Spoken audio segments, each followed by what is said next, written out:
I took it apart. Here's the blades. Why is that one extra dirty? I couldn't even just pull it off, so I'm gonna have to cut it.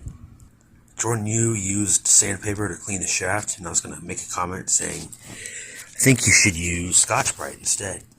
So that's what we're gonna do. I serviced it, put it back together mostly, and had Oil Works C-frame motor. It's pretty easy to work on.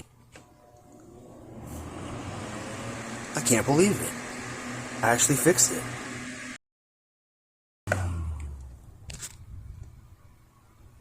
Oh yeah, that's way better than the Advantage fan. Great, so it's fixed. Just gotta clean it now.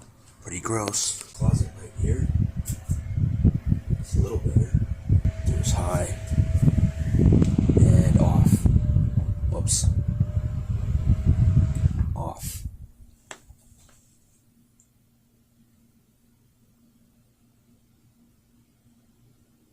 For what it is, it's not bad. Let's put it on low. Right there.